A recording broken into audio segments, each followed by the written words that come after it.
നമസ്തേ, സുപ്രഭാതം. ഞാൻ ശ്രീരേഖ. ഇന്ന് നല്ലൊരു മോർണിംഗ് മന്ത്രമായിട്ടാണ്. എന്താണെന്ന് നോക്കാം. Someone is sitting in the shade today because someone planted a tree a long time ago. നമ്മളൊക്കെ തണലിൽ നിൽക്കുന്നത് എന്തുകൊണ്ടാണെന്ന്, ഒരു മരത്തണലിൽ നിൽക്കുകയാണെങ്കിൽ അതെന്തുകൊണ്ടായിരിക്കും?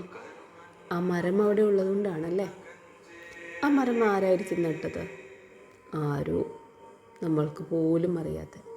നമ്മളെപ്പോഴെങ്കിലും അതിന് താങ്ക് യു പറഞ്ഞിട്ടുണ്ടോ? അതുപോലെ തന്നെയാണ് ഇപ്പോൾ നമ്മൾ അനുഭവിക്കുന്ന എല്ലാ സാധനങ്ങളും. നമ്മൾ കാശ് കൊടുത്ത് പോലും വാങ്ങുന്ന സാധനങ്ങൾ. നമ്മൾ കാശ് കൊടുക്കുന്ന പറഞ്ഞാൽ കാശുണ്ടാക്കിയത് ആര് എന്നൊരു ചോദ്യം വരുന്നുണ്ടേ. അത് വന്ന വഴി എങ്ങനെയാണെന്നുള്ളൊരു ചോദ്യം വീണ്ടും വരുന്നുണ്ടേ. അതിനെല്ലാം നമ്മളെപ്പോഴെങ്കിലും താങ്ക്സ് പറഞ്ഞിട്ടുണ്ടോ? നന്ദിയുള്ളവരായിട്ടുണ്ടോ? ഇല്ലെങ്കിൽ തീർച്ചയായും ആകുക. നന്ദിയുള്ളവരാകുക. എല്ലാത്തിനും നന്ദിയുള്ളവരാകുക. കാരണം ഇത് നമ്മളായി കൊണ്ടുവന്നതല്ല. ഇതിനു മുമ്പ് ആരൊക്കെയോ ചേർന്ന് ഉണ്ടാക്കിയതാണ്. നമ്മൾ താമസിക്കുന്ന വീട് പോലും ഒന്ന് ആലോചിച്ച് നോക്കിയേ.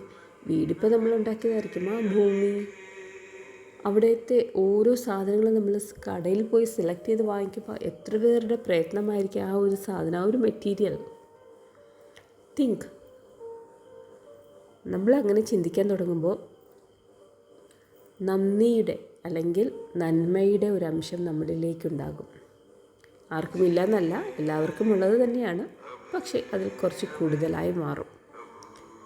ആരോ എന്നോ ഉണ്ടാക്കിയ ഒരു വൃക്ഷത്തിൻ്റെ തണലിൽ നമ്മൾ ഇരിക്കുമ്പോൾ, ഒരു വൃക്ഷത്തിൽ നിന്ന് എന്തെങ്കിലും ഫലം നമ്മൾ കഴിക്കുമ്പോൾ ആലോചിക്കുക, ഇത് ഞാൻ ഉണ്ടാക്കിയിട്ട് ഞാൻ പറിച്ച് കഴിക്കുന്നതല്ല, എനിക്ക് മുമ്പ് ആരൊക്കെയോ ചെയ്തിട്ടുണ്ട്. അപ്പോൾ വീണ്ടും നമ്മൾ അതിൽ നിന്ന് ഒരു കാര്യം കൂടി പഠിക്കാനുണ്ട്. നമ്മളിപ്പോൾ ചെയ്യുന്നത് വേറുള്ളവർക്കത് ഉപകാരപ്പെടും. അത്രയും നന്മയോടെ ചെയ്യുക ഓരോ കാര്യങ്ങളും. And make yourself happy. Always be happy. Okay. ഇനി എൻ്റെ ചാനൽ ലൈക്ക് ചെയ്യുക, ഷെയർ ചെയ്യുക, അതുപോലെ സബ്സ്ക്രൈബ് ചെയ്യുക. If you need any enquiry about me, just go through my profile and call me. Thank you.